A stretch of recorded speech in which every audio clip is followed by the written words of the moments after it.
Hello guys and welcome to continue what we stopped at. So now we need to talk about the hacking concepts, types and phases.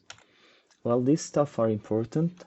It is obvious we all know what is hacking, yeah? So exploiting system vulnerability, compromising an account or security controls, or gaining access to unauthorized or inappropriate access to a system, well, this is called hacking, yeah. And not only stops at this, ability to modify data, ability to manipulate the application structure, the features inside the application, to modify system settings, all of these are considered part of hacking. Even ability to steal, to disrupt, to manipulate, to do financial losses or business losses, all of this is called hacking. So, some people think that hacking is bad, it is a malicious activity. Well, the thing is, people who did hacking for bad purposes made the public feel and believe that it is done for bad. But hacking can be also for good. So I may hack a company to secure it. I may hack a company to tell them about their vulnerabilities, as we do in the bug bounties. So hacking is something good as well. But bad criminal hackers are sounding hacking is something bad. So that's why they mentioned something called ethical hacking in the future. And there are some countries when you say a hacker, it means that a bad person. While for us, the bad person is called a criminal, a threat actor, not a hacker. That's why I mention myself a hacker. The bug bounty programs tell hackers instead of ethical hackers, because we need to market the thing that hacking is something good, but people used it as something bad. So, well, these are the types of the hackers. So we have the bad hackers, the black hat hackers, and these are the hackers that use their skills for something bad, to disrupt, to destruct, to do criminal activities, to harm, to do bad damages to the environments, to the companies, to the culture, to the people, so to everything behind them. And you have people like us, the white hat hackers, that our purpose is to increase our skills and to defend our systems, to make them more secure, to make the world a better secure place. So this is the white hat hackers. Gray hat hackers operate between the white and the black. We can put them here in the middle. So gray hat hackers are the hackers who, I call them, they are white in the day, black in the night. The thing is, they work for both. Sometimes they do something for good, and sometimes they do something for bad. So they are mixed between black hat and white hat. So these are the main three types that you will see a lot. And then you have other branches. You have the suicide hackers. These are the hackers that don't care about the damage they will do, and they don't care about the punishment and what is waiting for them in the future, if they're gonna go to jail or they're gonna be executed. So they don't care, they just hack and they do some damages. You have the script kiddies.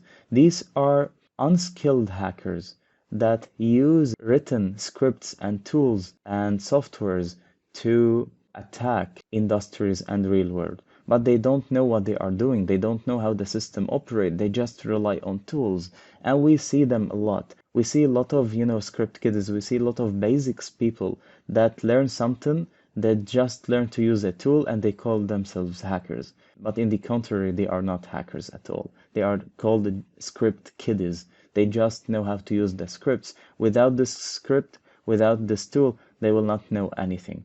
And we have the cyber terrorists, and these are the sectors where they are motivated by specific religious or political beliefs or controlled by their own thoughts that can cause terrorism. And that's why in the cybersecurity we have section called counter-terrorism to fight against cyber terrorists. And when they attack on a big scale. So it is a matter of national security. This is where the state-sponsored hackers come. So state-sponsored hackers are hackers employed by the governments to penetrate, gain top secret information, and damage information related to the other governments. They are considered state-sponsored hackers. They are soldiers for the government. Like you have army, like you have soldiers for the war, you also have soldiers for the cyber world as well. So hacktivists are the hackers who promote a specific political agenda, specific plan, and they are maybe used as toys being manipulated. So you can make specific group of hackers hack a specific place for a specific agenda, for a specific plan. So also they are used by the government, but they are not employees for the government.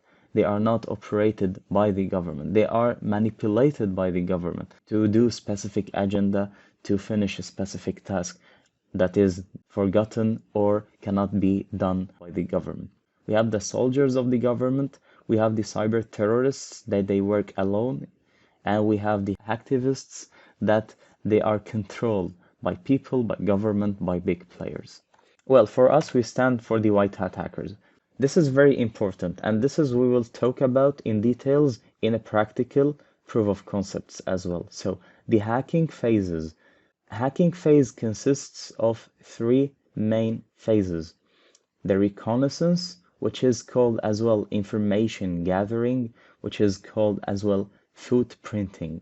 So reconnaissance is gathering as much information as possible about a certain target. You see in the military, in the army, they say reconnaissance, like gathering information about the enemy, checking the playground of the battle. So this is also what is reconnaissance, gathering information about the bank. For example, let's say we need to target a bank. So gathering information about the perimeter, about the location, about the physical place, the outside, the cameras where they are installed, the guards, how they are placed, the external security implementation, and much more. So attackers seek to gather information about the target before they launch the attack. Why? Because in the future, they will note all the entries of the attack and they will try to scale it properly and to plan for it properly. So this includes monitoring and gathering information about the whole organization, the clients, the employees, the operators, the network, the systems, the geolocation, and much more. So reconnaissance is categorized into two phases, the passive reconnaissance and the active reconnaissance. Passive reconnaissance is an information gathering process that will not allow you to actively interact with the target. So if I want to find information or if I want to do reconnaissance about the target, let's say a bank, I will go on the internet and I will read news articles about the bank, about the employees, about the papers, about what they work inside, about the external infrastructure, the external interface, the external posture of the bank. So this includes reading news, reading public records, and searching without interacting with the bank itself. Well, the active reconnaissance is the opposite. It is interacting with the target directly. So here we work with the target indirectly, meaning that we check everything about it on the internet. We go physically, but we check the perimeter without entering inside the bank. While in the active reconnaissance, we enter inside the bank, we talk to the receptionist lady, for example, we talk to the security guard, we try to exchange data and to analyze their behavior, what they tell us. We try to ask a couple of questions, see if we can exploit them via social engineering attacks and much more, including as well making telephone calls, interacting with the staff, using the help desk or technical support or technical department. So let's say they have contact us page on the website. We send them a request. This is active reconnaissance. Let's say we want to send a request. We want to click on a couple of buttons, fill a campaign or fill a request or fill a rate, specific rate or something like this, a forum. So this is all called active reconnaissance because we need to study the behavior of the response, how they're gonna respond. Will they ask for my full name? Will they ask for my email, where I work? All these behaviors matter for the hackers.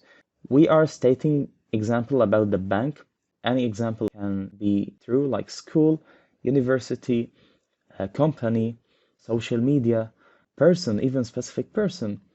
Because a person, you can monitor him indirectly by just following him, seeing where he goes, the people that he talks to. But active reconnaissance, maybe go shake hands with the person, mistakenly like asking him like questions, forgot the road to direct you. It can happen, and the scenarios can be taken about anyone. So person, company, government, organization, even the bug bounty programs and the programs, the companies that you will do penetration test as well. Because sometimes you may be asked to do these techniques and you need to document them for the record and for the regulations so they can comply.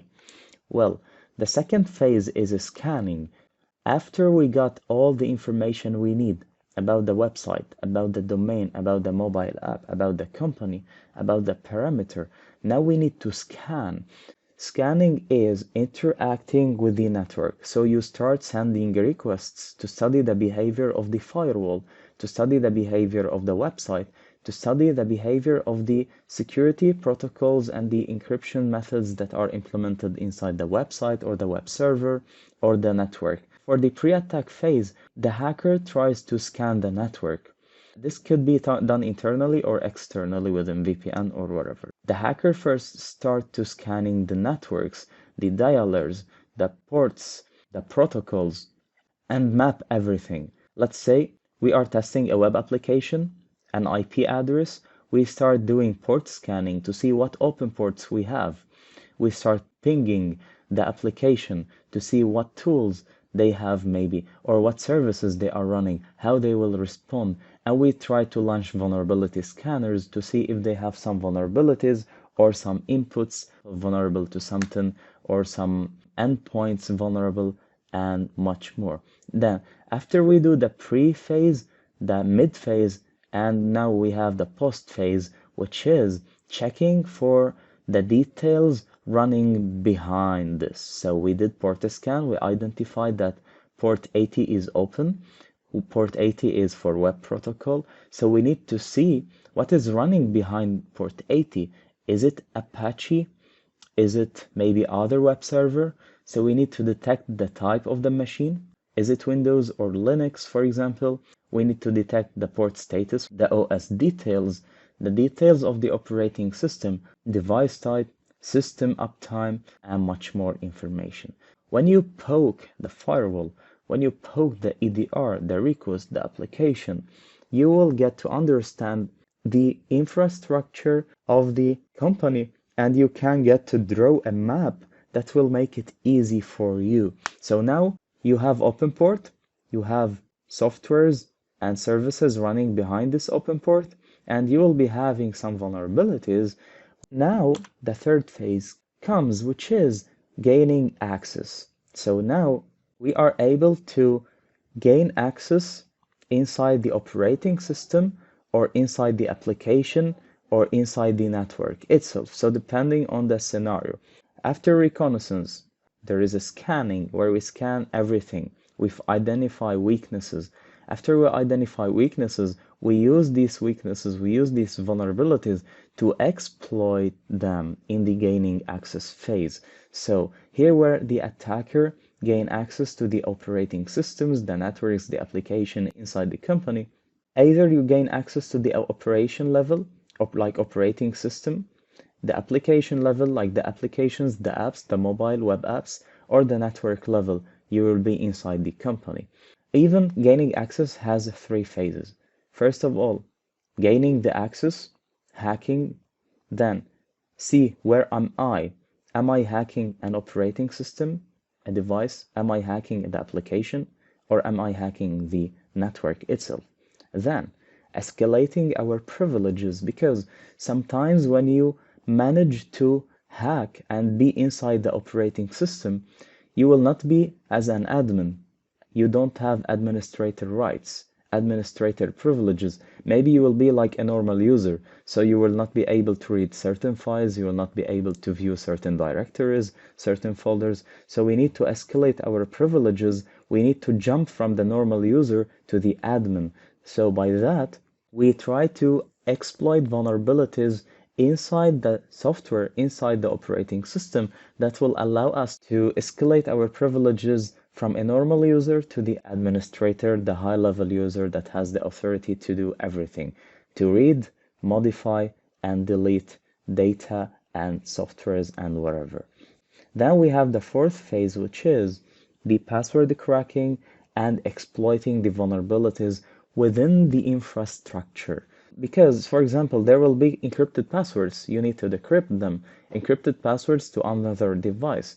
There will be some sessions you need to acquire to access certain places.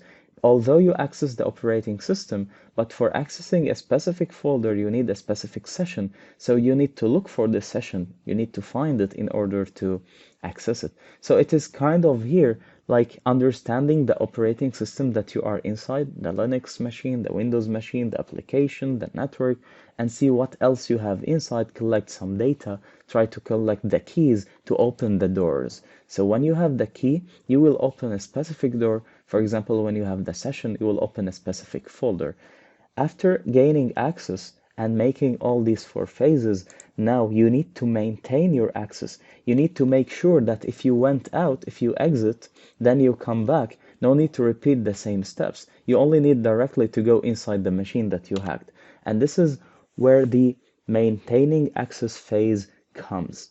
Well, so maintaining access refers to the phase where the hacker or the attacker tries to gain ownership of the system, controlling the system, fully control, and making sure that he will not lose control, he will not lose the access to the system after he hacked it through these phases. So this is the stage where hackers will start planting malwares, backdoors, trojans, rootkits to make sure that they will stay inside the victim device. And this is where, as we said, the hackers will upload the malware, make sure it works, then we'll be able to steal data. So they can upload files to the victim device, they can download files from the victim device, important secret data, programs, files, pictures, whatever, and they can also manipulate data. They can manipulate the financial records, for example, some other stuff, and they can play in the configurations of the system. And then the attacker uses this machine to launch further attacks. You remember the daisy chaining that we discussed in the previous session?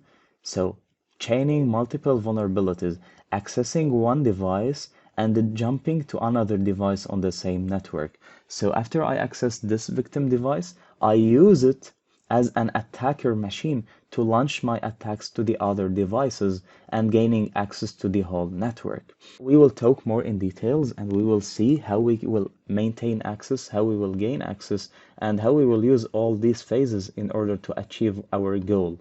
And this is important because you're gonna use it ethically when you're gonna do a penetration test inside the company. Because if you identified a vulnerability, you need to exploit it. You need to prove to the company that you are able to access a machine. And this is what we will do. The fifth phase, which is the last phase, is very important, which is covering tracks, clearing your tracks. You don't need to make the employees and the owners of the company know that they've been breached or they've been hacked, because you're hacking them in a stealth mode. Remember the botnet? The botnet compromises a device and stays inside the device in a stealth mode. So the owner of the device will not be able to know that he is compromised. His device is hacked and the hackers is doing everything there.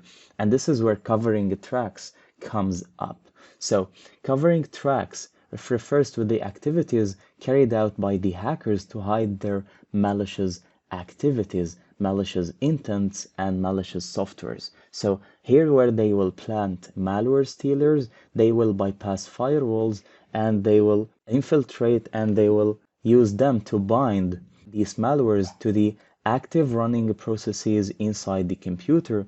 So the antiviruses, the EDRs, will not be able to detect them. So let's say I have a malware. I plant this malware in the victim device after I hack this device, and I bind it with a processes running, with a Windows service processes. So the antivirus will think that my malware is a Windows service. It is a part of the Windows device.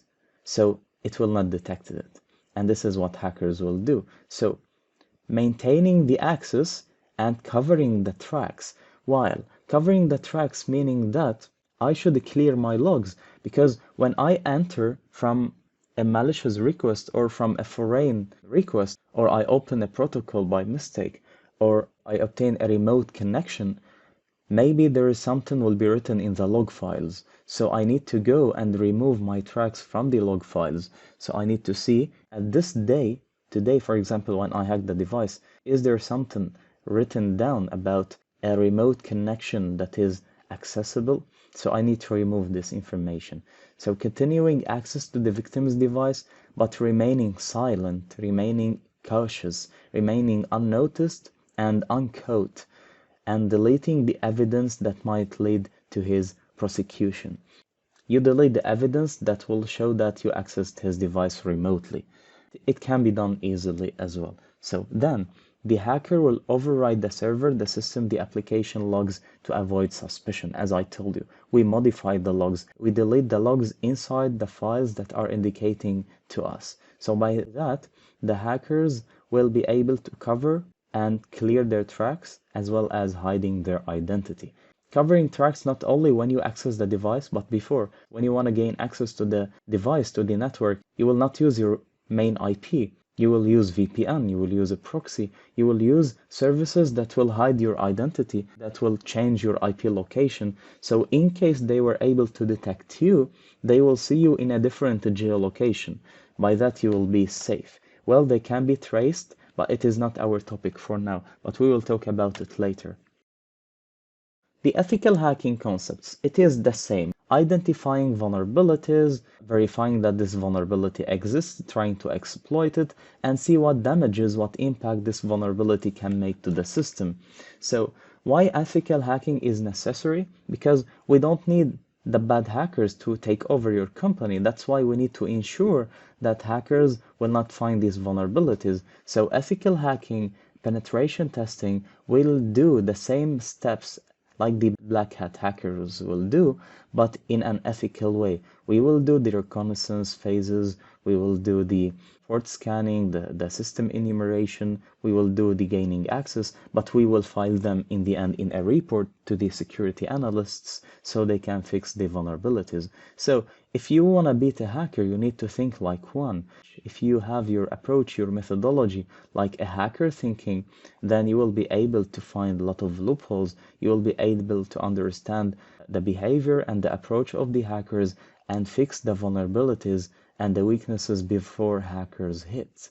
Reasons why organizations recruit ethical hackers: obviously to prevent hackers from gaining access to their organizations, to uncover vulnerabilities as we were saying, and to analyze and strengthen an organization's security posture. So to secure more the company from policies, protections, infrastructure, and end user practices as well. This is scenario why hacking is necessary. What can the intruder see on the target system? So ethical hackers, through penetration testing, will use the reconnaissance and the scanning phase. What intruder can do with the information, ethical hacking can cover the gaining access and maintaining access phase. So any question, you will have it answered by the ethical hacking approach. That's why you need to implement penetration tests inside the company. And this is why penetration testers, ethical hackers, are being used to help organizations and getting paid as well. Lastly, we will talk about the physical security and why it is important. So it is not only about cyber. Yes, cyber security is very important, but also we have the physical security. Well, let's say there is a flood, there is earthquake, there is environmental threats that can happen outside of a human control, and you have your data centers, you have your databases stored inside your company. So all your data will be corrupted, or your data will be, broken. That's why you need to have physical security to ensure that even with environmental threats or even human-made threats like wars, explosions, terrorism. We will talk more what is dumpster diving and theft, stolen. So you need to make sure your physical security is important. Like the bank example that we gave, you need to train your employees to avoid being trapped in social engineering scenarios. So physical security is a very important layer for any organization to implement. It involves protecting your organizational assets from any environmental disasters or human-made threats as well. Physical security will prevent unauthorized access to the system resources. You will prevent an employee to access your internal places inside, for example, a bank. I had example, I did physical pen test for a hospital. I was able to access hospital playground to access some servers without employees asking me what you are doing here in the employment section. So to prevent stealing the data from the computer systems, because I was able to go inside an opened computer, plug in USB flash, steal data, or at least plant a ransomware, encrypt all their files, and go back. You see, it is a dangerous thing, so you need to make sure who is accessing your company. Well, to safeguard against espionage, cyber espionage, sabotage, damages, and theft, and to protect your personal information and prevent social engineering attacks, as we talked before. So, a lot of use cases, a lot of scenarios can happen, and we will talk furthermore in the next sessions about it. Well, see you in the next session.